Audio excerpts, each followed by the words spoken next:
Assalamualaikum warahmatullahi wabarakatuh. Selamat sore sahabat Portalika. Kita ketemu lagi di Blangkon Bincang Lugas Wong Wonogiri.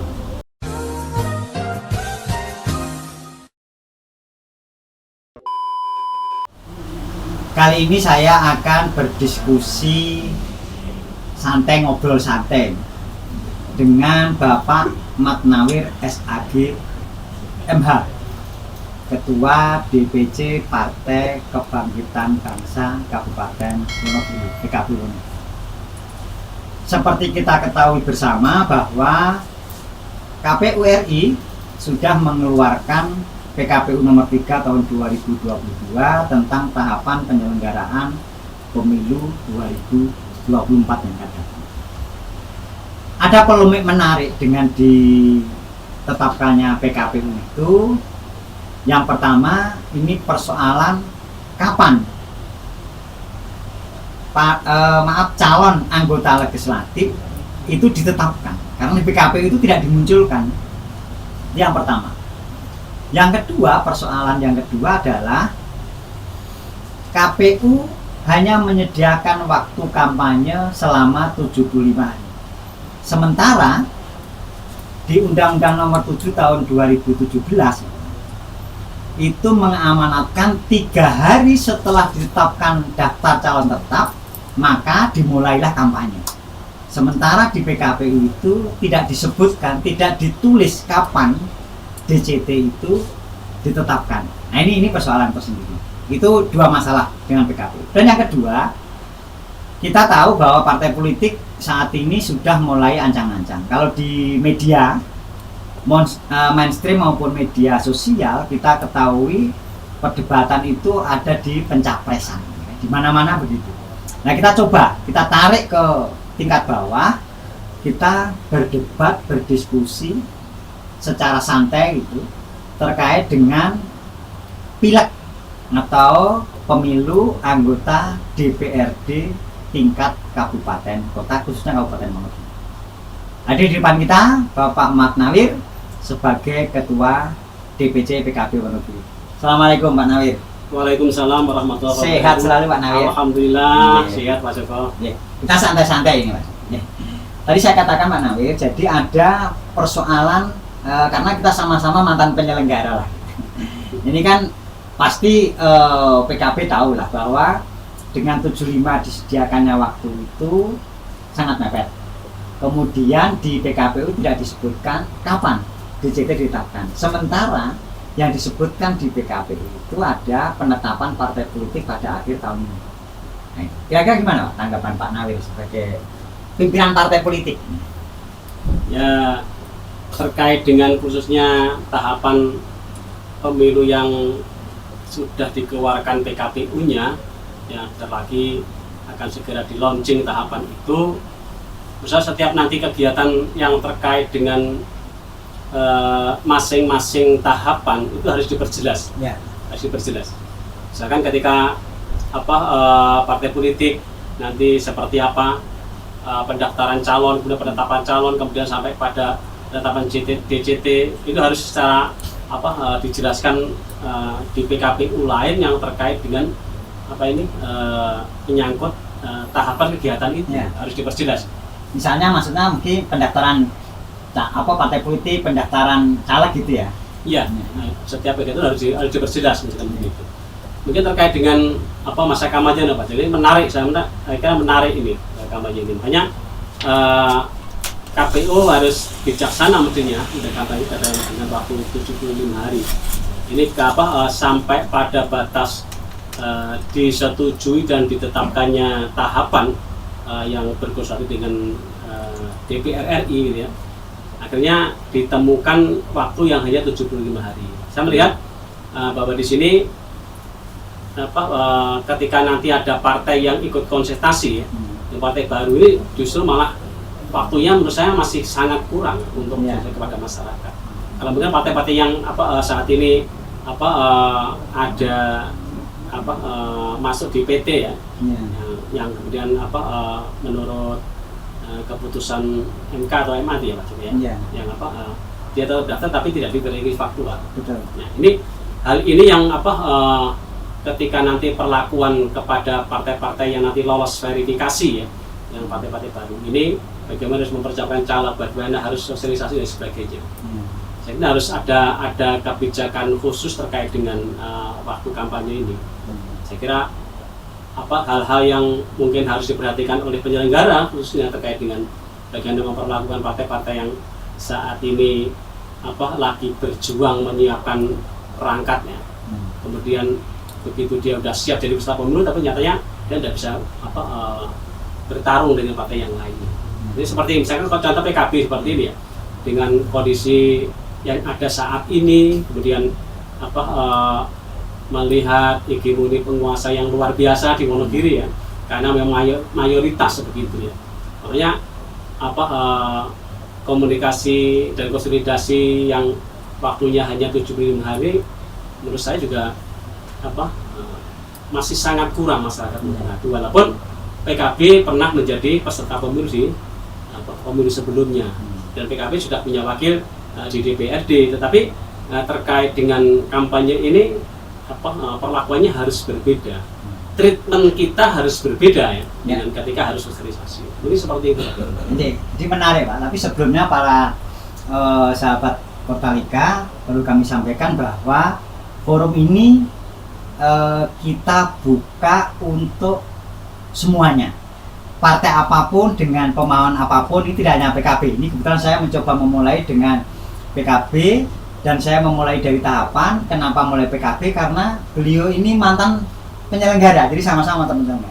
Kembali ke tadi Pak Nawir, jadi ada satu hal yang menurut saya menjadi catatan menarik tadi, ada rasa partai-partai yang lain merasa inferior gitu ya, karena dibandingkan dengan partai-partai ini padahal sudah punya kursi. Bagaimana kalau yang nggak punya kursi? Itu yang pertama. Ada nggak di internal Pak Nawir diskusi atau bicara tentang bagaimana kira-kira menghadapi 2024 ini dengan tahapan yang sekarang diatur? Nanti kita bahas lebih lanjut tahapan. Tapi saya ingin kira-kira ada nggak diskusi menyangkut itu menghadapi, karena ada perasaan inferior tadi itu. Kalau di kita ini Pak coba ya, coba kita bangun model komunikasi lebih sempit. Atau lebih sempit ini. Coba kita bentuk koordinator-koordinator di masing-masing wilayah supaya mempertajam keberadaan kita, khususnya partai politik ini ya, keberadaan kita ini kepada masyarakat. Coba kita bangun komunikasi itu. Menurut saya teman-teman tidak harus frontal menyikapi bagaimana kondisi yang ada saat ini, tetapi bagaimana dia menyampaikan kebijakan secara lugas, secara transparan kepada masyarakat, sehingga masyarakat paham, oh partai politik itu seperti apa, membangun demokrasi itu seperti apa. Saya kira yang dilakukan pada saat ini bagaimana kita mempersempit komunikasi dengan konstituen itu, dengan kita membentuk koordinator di masing-masing wilayah. Saya berharap teman-teman partai nanti suatu saat bisa kita ajak diskusi bersama terkait bagaimana mempersiapkan 2024 dengan tahapan seperti ini. Saya kira ketika nanti partai-partai bisa membangun bersama dengan sewu yang saat ini partai-partai yang superior begitu ya, yang sangat luar biasa, baik pendanaannya, baik SDM-nya, baik perangkatnya sampai tingkat bawah yang sudah tertata rapi. Ini juga bagaimana kita bisa paling tidak ketika itu kondisi seperti itu ya, bagaimana kita mencari celah. Atau jangan-jangan dikotomi inferior superior itu karena mindset kita, atau realitanya begitu. Bisa juga begini, teman-teman yang sudah di lapangan ya, ketika terjadi seperti itu, terjadi hal-hal seperti itu, saya kira partai yang sangat superior ini memang menurut saya pantas dia melakukan seperti itu ya, karena memang dia punya perangkat, dia punya dana yang luar biasa. Tapi seperti partai-partai yang pas-pasan gitu, PKB, mungkin kayak yang lainnya, bagaimana bisa berkonsentrasi di 2024. Pas-pasan akan menang maksudnya gitu ya. Kembali ke tahapan Pak. Jadi Ini terkait kenapa saya kembali ke tahapan. Saya ingin coba diskusi gini. Kira-kira berpengaruh nggak gitu ya? Karena kalau 75 hari itu ditambah dengan hari tenang 3 hari ya Pak ya? Itu berarti kan 78 hari sebelum hari pemungutan suara. Istilahnya di undang-undang kan hari pemungutan suara. Kalau itu betul kita hitung, itu ada di bulan November 2023. Kalau partai politik ditetapkan di bulan Desember 2022 dan ini November baru kampanye, ada waktu 10 bulan. Kalau dulu kenapa undang-undang itu mengatakan kampanye setelah DCT ditetapkan kemudian 3 hari harus kampanye? Karena dulu terjadi perdebatan. Waktu sekian waktu, kalau sosialisasi di kadang-kadang terjadi perdebatan melanggar undang-undang atau tidak. Oh tidak, itu kan sosialisasi. Ketika sosialisasi, kemudian juga banyak larangan gitu. Sehingga apa ya, orang Jawa bilang ikinya tanu peraturan ini ngerepoti. Ono waktu longgar dinggo ora itu. Ora dinggo. Lah terus kon ngopo 10 bulan loh Pak. Lah kira-kira apa gimana Pak Nawi? Ini ada waktu 10 bulan loh Pak. Nganggur yang tidak boleh kampanye sementara partai politik peserta pemilu sudah ditetapkan. Masa kayak untuk kampanye Pak? Terus ditetapkan loh Pak. Terus kon ngopo? Masih nunggu November. Gitu. Kan peserta pemilunya partai politik, ya kan? Anjir, monggo. Menurut saya gini, penyelenggara harus pandai-pandai membuat peraturan bagaimana partai politik ini bisa terjun ke masyarakat, bisa mengedukasi masyarakat. Entah istilahnya kampanye, entah istilahnya kampanye partai politik maksudnya ya, entah istilahnya mungkin sosialisasi begitu ya. Tapi harus diberi timing ya, diberi waktu ya, diberi ruang partai politik ini untuk dikenal oleh masyarakat. Ini penting pembelajaran ini. Makanya waktu 10 bulan ini ketika penyelenggara tidak pandai-pandainya mengatur ritme waktu ini, maka akan terjadi istilahnya bisa terjadi huru-hara politik. Iya. Jadi ini yang kalau tidak pandai-pandai karena di ruang nggak jelas. Betul. Jadi ini ruang apa gitu. Atau bisa kita balik Pak, cara berpikir kita balik. Jangan-jangan waktu 10 bulan ini yang dinggurke tidak bisa dipakai apa-apa, ini merugikan masyarakat, dalam hal ini pemilih, untuk mengenal lebih jauh partai politik peserta pemilu. Ya kan ditetapkan nih di akhir 2002, kemudian 10 bulan baru nunggu kampanye. Artinya ada waktu 10 bulan yang partai politik juga tidak bisa bergerak apa-apa, sementara masyarakat juga tidak bisa bergerak apa-apa.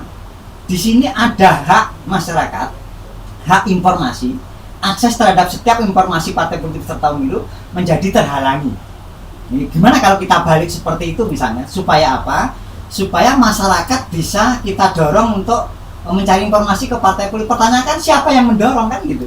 Siapa yang bisa menggerakkan? Mau tidak mau kan kembali kepada partai politik. Artinya partai politik tetap terbatas untuk memberikan akses informasi kepada pemilih. Kira-kira kalau itu terjadi 10 bulan itu mau ngapain? Gini Pak, menurut saya kan gini ya, ketika waktu 10 bulan ke depan ini ya, sebelum nanti masa kampanye, kalau penyelenggara ini hanya mengatur penyelenggara hanya untuk sosialisasi ya, untuk penyelenggara, ini saya kira akan mengkerdilkan partai politik menurut saya. Partai politik. Makanya penyelenggara ini harus mengatur bagaimana partai yang ditetapkan sebagai peserta pemilu ini bisa sekali lagi berinteraksi dengan masyarakat, bersama dengan masyarakat.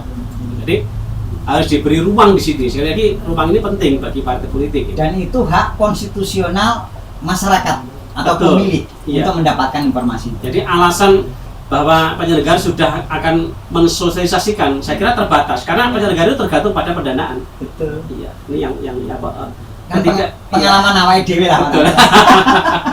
Pengalaman dhewe. Karena sangat terbatas gitu. Ditaruh di web, si maca ya mung kuwi-kuwi wae. Iya. Diumumke ditempel sampai ke tingkat kelurahan, ya ora enek wong maca gitu kan. Lalu gimana gitu kan? Makanya kan sementara dalam konteks kampanye itu kan pendidikan politik. Pendidikan politik itu akan berhasil ketika terjadi dialog dua arah antara partai politik dengan masyarakat ya, yang memiliki hak suara. Kalau hanya kita yang menyampaikan, toh kan tidak terjadi dialog. Konteks pendidikan politik dan kampanye kan menjadi ya tergerus lah gitu. Gimana kira-kira pandangan jenengan sebagai ketua PKB ini belum pada strategi, nanti strateginya belakangan. Ya, saya kira seperti tadi kita kembali bagaimana penyelenggara ini harus betul-betul membuat regulasinya. Ini bagaimana berpihak pada partai politik ya, yang telah ditetapkan ini. Berilah ruang. Gitu. Saya kira ketika penyelenggara sudah merasa cukup bahwa ini tanggung jawab penyelenggara untuk mensosialisasikan pada masyarakat, itu misalnya nonsen Pak Joko ya. Betul. Karena bergantung pada anggaran. Kita yang pernah kita alami juga begitu. Jadi anggaran atau sosialisasi sangat-sangat kecil sekali dan tidak menjangkau sampai pada dan Wonogiri ini itu wilayah luas wilayahnya itu 228,228.000 hektar atau 5,59% dari seluruh wilayah Jawa Tengah. Itu yang pertama. Penduduknya itu 1.043.000 dengan domisili di Wonogiri itu 955.000 sekian. Yang terdaftar di pemilih itu sekitar 850.000 yang tersebar di 3.500-an TPS. Banyak Pak ini, sangat banyak, apalagi kita menembus daerah-daerah pinggiran itu. Artinya dengan waktu yang sangat terbatas itu, sekalipun dibagi antar dapil itu masih kurang cukup. Nah sekarang bisa berbicara strategi. Kalau itu terjadi 10 bulan ini tinggurke, KPU tidak memperbolehkan sosialisasi enggak, kampanye enggak, mau kampanye tetap 75 hari. Sementara ada waktu 10 bulan. Kira-kira apa yang secara kelembagaan lah, kebijakan dari PKB, kira-kira apa yang akan jenengan lakukan?